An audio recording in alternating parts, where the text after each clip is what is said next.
வழக்குலாம் இருந்துகிட்ருக்கு அப்படின்னா மட்டும்தான் உங்களுக்கு பெனால்ட்டி வரும். நீங்கள் சுத்தமாகவே அதில் எதுவுமே பண்ணல, ஜஸ்ட்டு ஃபார் இது மட்டும் தான் வந்துட்டுருக்கு, இல்லை ரூபாய் வைத்திருக்க வேண்டும். இது மினிமம் பேலன்ஸ். ஓகேங்களா? ஸோ கிராம வாடிக்கையாளர்களாக இருந்தால் உங்களுக்கு வந்து ஒரு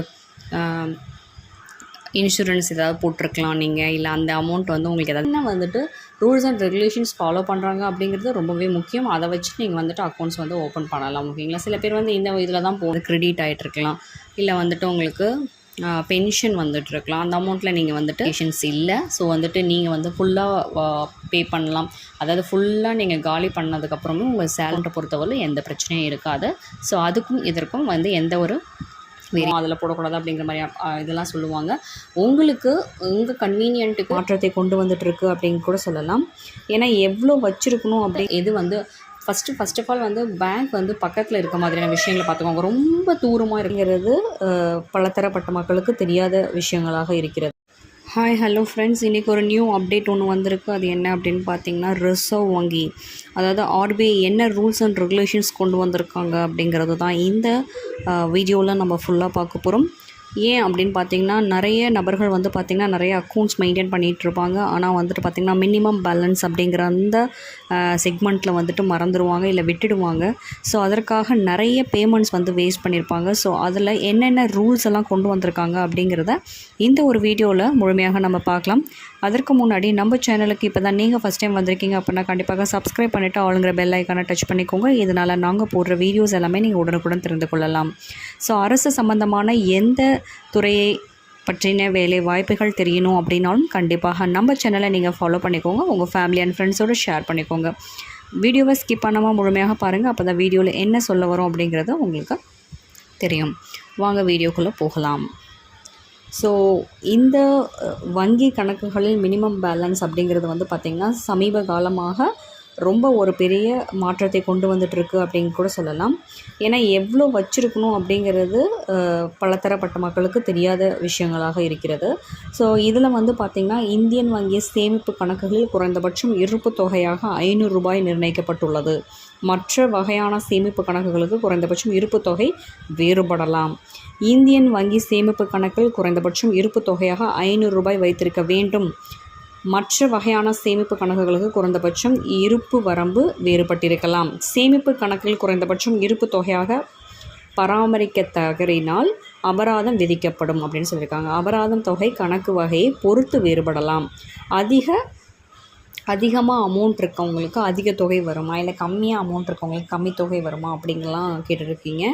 அப்படி கிடையாதுங்க. இப்போ வந்து பார்த்திங்கன்னா 500 கம்பல்சரி வந்து மினிமம் பேலன்ஸ் இருக்கணும். இல்லை அப்படின்னா கண்டிப்பாக நீங்கள் வந்து அமௌண்ட் வந்து நீங்கள் பே பண்ணுற மாதிரி தான் இருக்கும் அப்படிங்கிறது தான் அவங்க அப்டேட்டாக கொடுத்துருக்காங்க.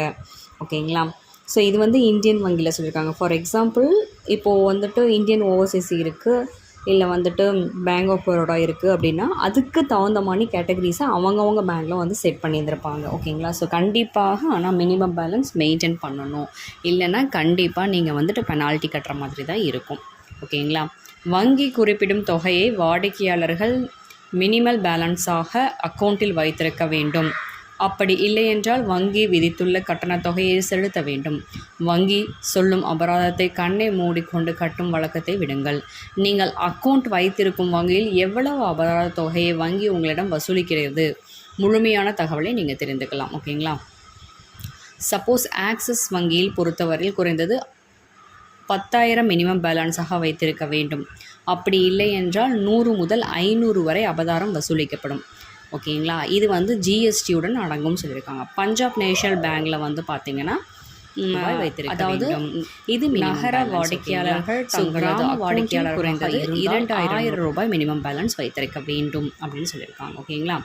ஸோ இதை பின்பற்றாதவர்களுக்கு 25 முதல் 250 வரை அபராத தொகை வசூலிக்கப்படும் அப்படிங்கிறதையும் அவங்க சொல்லியிருக்காங்க. ஓகேங்களா? இது வந்து ஒவ்வொரு பேங்க்குமே ஒவ்வொரு மாதிரியான விஷயங்களை அவங்க கொடுத்துருக்காங்க. ஸோ வந்து இது வந்து அவங்களோட அப்டேட் தான் இருக்கும் அப்படின்னு சொல்லலாம். ஓகேங்களா? ஒவ்வொரு பேங்க்கோட அப்டேட்டும் வந்துட்டு ஒவ்வொரு மாதிரி இருக்கும். அதனால் ஆர்பிஐ என்ன சொல்கிறாங்க அப்படின்னா கண்டிப்பாக நீங்கள் மினிமம் பேலன்ஸ் வச்சுருக்கணும். ஓகேங்களா? சப்போஸ் நீங்கள் ஒரு 1 or 2, 3 அக்கௌண்ட்ஸ் வச்சுருக்கீங்க அப்படின்னா, சப்போஸ் சில பேர் வந்து பார்த்திங்கன்னா 12th முடிச்சுட்டு இந்த அமௌண்ட்டுக்காக வெயிட் பண்ணிகிட்டு இருந்திருப்பாங்க. ஓகே, கல்வி தொகை இதெல்லாம் வந்து கொடுக்குறாங்க கவர்மெண்ட் ரிலேட்டடாக, இல்லை ஏதாவது வந்துட்டு ப்ரைவேட்லேயும் கிடைக்குது அப்படின்னா அதுக்காக வந்துட்டு அக்கௌண்ட்டும் ஓப்பன் பண்ணியிருப்பாங்க. ஓகேங்களா. ஸோ அவங்கெல்லாம் வந்துட்டு எவ்வளோ மினிமம் பேலன்ஸ் வச்சுருக்கணும் அப்படின்னு பார்த்தீங்கன்னா, அந்த கேப்பபிள், அதாவது இப்போ வந்து 4 இயர்ஸ் ஸ்டடீஸ்க்காக நீங்கள் வந்து வாங்கியிருக்கீங்க அப்படின்னா அந்த 4 இயர்ஸ் வரலுமே உங்களுக்கு அந்த அமௌண்ட்டு அபராதம் எதுவுமே வசூலிக்கப்படாது. ஓகேங்களா. ஸோ நிறைய அக்கௌண்ட்ஸ் வச்சுருக்கோம், எங்களால் மெயின்டைன் பண்ண முடியல அப்படின்னா மினிமம் பேலன்ஸ் எப்படி இருக்கணும் அப்படிங்கிறது கண்டிப்பாக நீங்கள் பேங்க்கு போய்ட்டு டீட்டெயில்ஸ் தெரிஞ்சுட்டு அதை ஃபாலோ பண்ணுங்கள். இல்லை அப்படின்னா கண்டிப்பாக நீங்கள் வந்துட்டு பெனால்ட்டி கட்டுற மாதிரியான விஷயங்கள் தான் இதில் கொடுத்துருக்காங்க. ஓகேங்களா. ஸோ பெனால்ட்டி அதிகமாக யாரும் பே பண்ண வேணாம். ஸோ எந்தெந்த பேங்க்கு எவ்வளோ பெனால்ட்டி அப்படிங்கிறத முன்னாடியே தெரிஞ்சுக்கிட்டு மினிமம் பேலன்ஸை கரெக்டாக ஃபாலோ பண்ணிகிட்டே வாங்க. ரொம்ப நாளாக கணக்கு இருப்பே இல்லாத ஒரு அக்கௌண்ட்டுக்கு அபராதம் இருக்குமா அப்படின்னு கேட்டால் அப்படி கிடையாதுங்க. அதுக்கு வந்துட்டு எந்த ஒரு பெனால்ட்டி நீங்கள் கட்ட தேவை கிடையாது. ஓகேங்களா. ஸோ இந்த கணக்கு வழக்குலாம் இருந்துகிட்ருக்கு அப்படின்னா மட்டும்தான் உங்களுக்கு பெனால்ட்டி வரும். நீங்கள் சுத்தமாகவே அதில் எதுவுமே பண்ணல, ஜஸ்ட்டு ஃபார் இது மட்டும்தான் வந்துட்டுருக்கு. இல்லை உங்களுக்கு வந்து ஒரு இன்சூரன்ஸ் ஏதாவது போட்டிருக்கலாம் நீங்கள், இல்லை அந்த அமௌண்ட் வந்து உங்களுக்கு ஏதாவது க்ரெடிட் ஆகிட்டுருக்கலாம், இல்லை வந்துட்டு உங்களுக்கு பென்ஷன் வந்துட்டுருக்கலாம். அந்த அமௌண்ட்டில் நீங்கள் வந்துட்டு பென்ஷன் அமௌண்ட் ஃபுல்லாக நீங்கள் எடுத்துக்கலாம். அது மந்த்லி க்ரெடிட் ஆகிட்டே தாங்க இருக்கும். அந்த மாதிரி கணக்குகள்லாம் இதில் எதுவும் பெனால்ட்டி கிடையாதுன்னு சொல்லியிருக்காங்க. ஓகேங்களா. ஸோ வந்துட்டு ஒரு 3 வருஷமாக நீங்கள் வச்சுருக்க அக்கௌண்ட்டில் வந்து இருக்குது, ஆனால் வந்துட்டு நான் எடுக்கிறதே இல்லை அப்படின்னு பார்த்தீங்கனாலும் அது இருப்பு தொகையாகவே வைத்திருப்பார்கள் அப்படிங்கிறதையும் அவங்க சொல்லியிருக்காங்க. ஓகேங்களா. ஸோ இந்த நியூ ரூல்ஸ் அண்ட் ரெகுலேஷன் வந்து நிறைய பேருக்கு வந்து தெரியாத இது பண்ணிகிட்ருக்கீங்க. ஸோ வந்துட்டு ஒவ்வொரு பேங்க்கும் ஒவ்வொரு மாதிரியான ரூல்ஸ் அண்ட் ரெகுலேஷன்ஸ் இருக்கும். ஸோ அதை வந்துட்டு கரெக்டாக நீங்கள் ஃபாலோ பண்ணிங்கனாலே போதுமானது. ஓகேங்களா.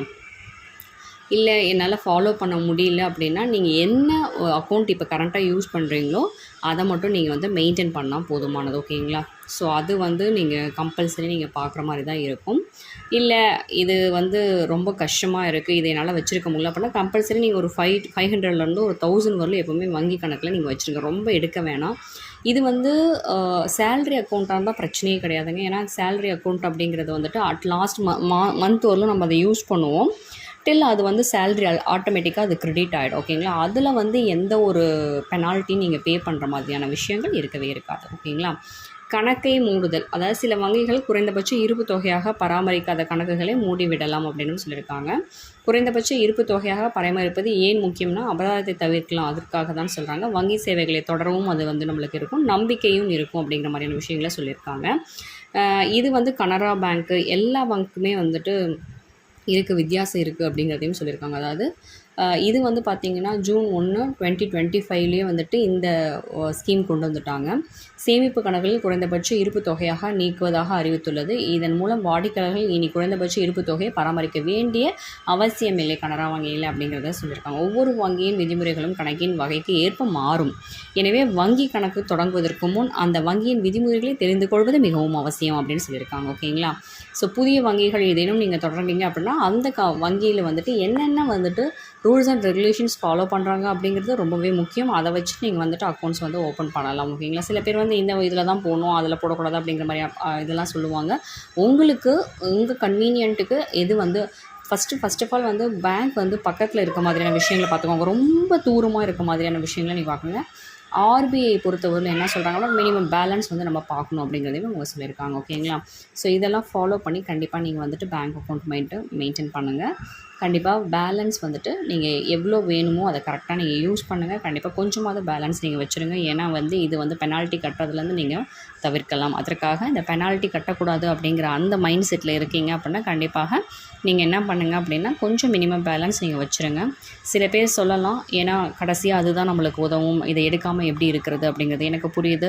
லோ மிடில் கிளாஸ் பீப்புளுக்கு வந்துட்டு கண்டிப்பாக இது இருக்கும். ஆனால் பேங்க் அண்ட் ரூல்ஸ் அண்ட் ரெகுலேஷனை பொறுத்தவரையிலும் வேரியேஷன் நிறைய இருக்குது. அதனால தான் வந்துட்டு ஒரு பேங்க்கில் அக்கௌண்ட் ஓப்பன் பண்ணுறதுக்கு முன்னாடி அவங்களோட ரூல்ஸ் அண்ட் ரெகுலேஷன்ஸை பார்த்துட்டு அதுக்கப்புறமே நீங்கள் பேங்க் வந்துட்டு அக்கௌண்ட் ஓப்பன் பண்ணி அதில் வந்து நீங்கள் அமௌண்ட் வந்து மெயின்டைன் பண்ணுங்கள். ஓகேங்களா. சேலரி அக்கௌண்ட்டை பொறுத்தவரை எந்த பிரச்சனையும் இருக்காது.